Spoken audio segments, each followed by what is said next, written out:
From Anshei Sphard-Beth Emeth congregation, it's time to take 10 minutes for Torah with Rabbi Joel Finkelstein. Welcome to our discussion of Parashat Vayigash. Look at me. When Yosef reveals himself to his brothers, he says to the brothers, look at me. Tell my father, Samani Elokim Madon L'chom Mitzrayim, God has made me the master of all of Egypt. Later he says, Vigadtem Lavi et kol kvodi Mitzrayim, tell my father all of my honor in Egypt.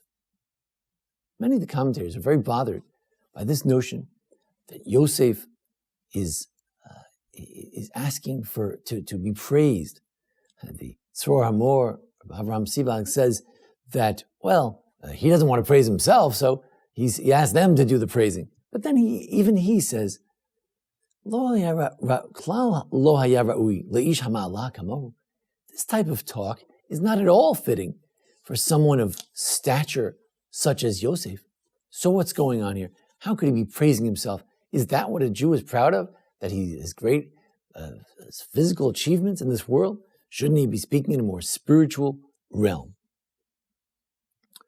So the Torah more says, we need to know the Yerushalmi. The Yerushalmi in Bikurim, the third chapter, the third halacha, says there that there are four things which are mochel your avonos, which atone for your sins.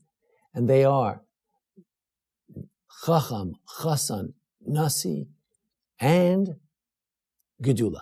That if a person became a groom, a bride, a person became a prince, a person became a special rabbi, was appointed, or rose to great power, these are signs that God has atoned for your sins. You can't just get these positions.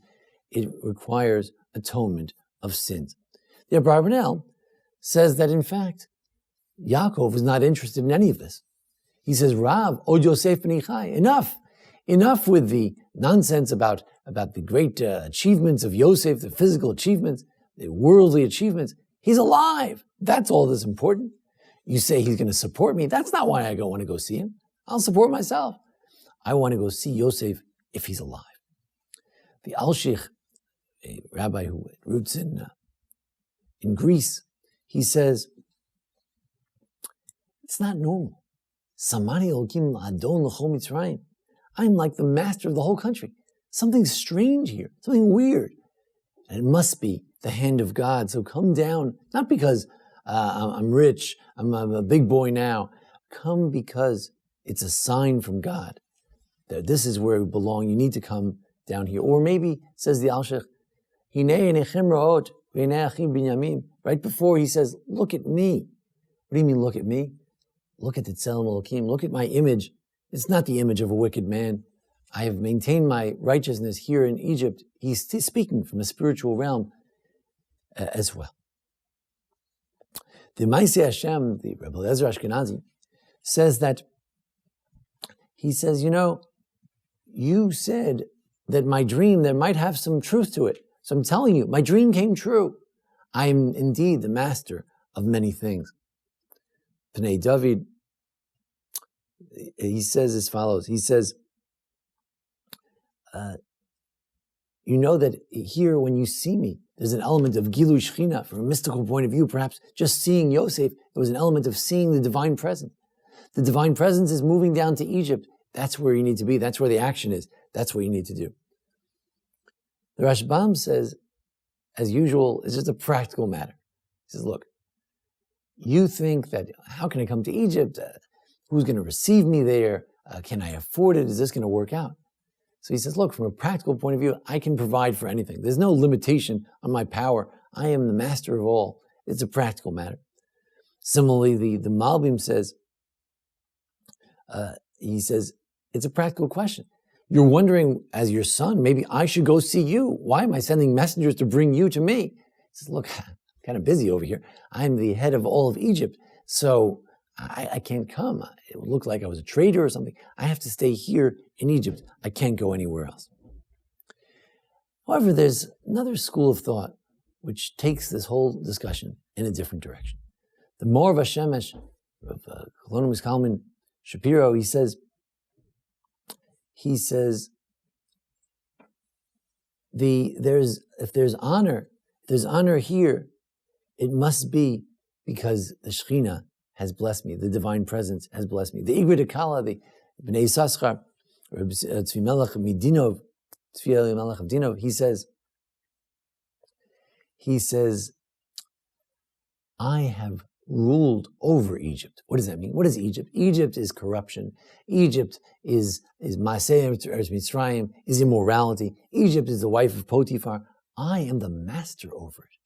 This culture doesn't rule me. I rule over it. So I'm telling you, and therefore that's why I merited to rise to power, because I mastered Egypt. Otherwise, God would not have let me rise to this kind of power. And he says, it's another element too. Dad, when you sent me, you said, see how your brothers are doing and see how the sheep are doing. Dad, I'm going to take care of the brothers and I'm going to take care of the sheep. I'm finally getting back to you after 22 years. I'm going to tell you how the brothers are doing. If they come to me, they'll be fine. I'm getting back to you. I'm responding to your message. You sent me on a mission and I couldn't respond until now. Now I'm telling you, the brothers are going to be just fine. They stay with me, stick with me. Finally, the Sphard-Beth says, he was trying to set the parameters for the land of Egypt. He said, I stayed in Egypt, and Yosef is a person of the bris, covenant, chastity, modesty, not succumbing to the temptations of the wife of Potiphar. So he says, look, you come down here, you live here, and you keep yourself the way it's supposed to be. And then everything will be fine. So come on down.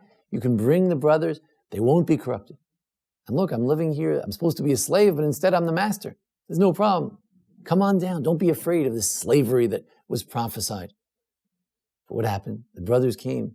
They didn't keep their bris. They didn't have a bris milah during their time in Egypt. In fact, the rabbis say they get involved in all kinds of things they shouldn't have gotten involved in because they didn't listen to Yosef. Sphard-Beth says, had the Jews listened to Yosef, had they followed his lead, the whole slavery in Egypt would have been a piece of cake. It would have been much more pleasant time in a strange land. But instead, they did not follow the lead of Yosef. So in the end, when Yosef says, hey, brothers, look at me. Tell my dad what a big shot I am, how great I am. It wasn't about that. It was about a very simple thing.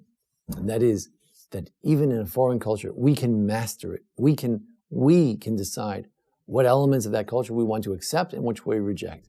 We can decide what elements are good, what elements are bad. We're not slaves to any culture. We just finished Hanukkah. Hanukkah says the Jew can overcome, even the Greeks would overcome, not just physically and militarily.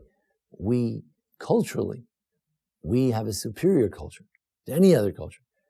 And our culture, our tradition of connection with God, trying to bring divine presence, living according to the laws of the Torah, this can defeat all the other ideologies and even over the great Egypt. Thank you for joining us here at the Anshei Sphard-Beth Emeth congregation here in Memphis, Tennessee. Dedicate today's shir to my father of blessed memory, whose yahrzeit is today, Baruch Chaim Shmuel. Blessed memory. And thanks to Jason Lefkowitz, our producer. Thank you. This has been 10 Minutes for Torah with Rabbi Joel Finkelstein. To learn more, visit ASBEE.org.